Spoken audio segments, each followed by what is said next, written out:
వైఎస్సార్ కడప జిల్లాలో ఘోర రోడ్డు ప్రమాదం చోటు చేసుకుంది.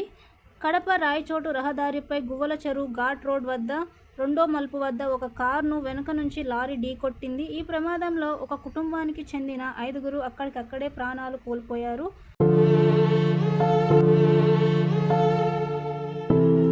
మృతుల్లో ఒక చిన్నారి కూడా ఉన్నట్టు గుర్తించారు. ప్రమాదం జరిగిన తీరు, వాహనంలో మృతదేహాలు ఇరుక్కుపోవడం, వారిని వెనక్కి తీసిన దృశ్యాలు మనసులను కకాబికా చేస్తున్నాయి.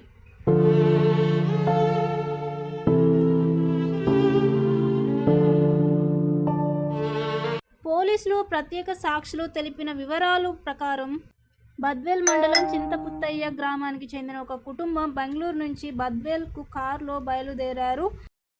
బహుశా ఏదైనా జాతరకు బయలుదేరినట్టు సమాచారం.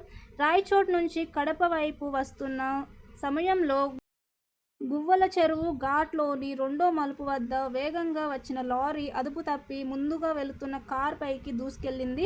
వేగం కాటుకి లారీ పూర్తిగా కారు పైకి వెళ్లడంతో వాహనం పూర్తిగా నుజ్జు అయినట్టు సమాచారం.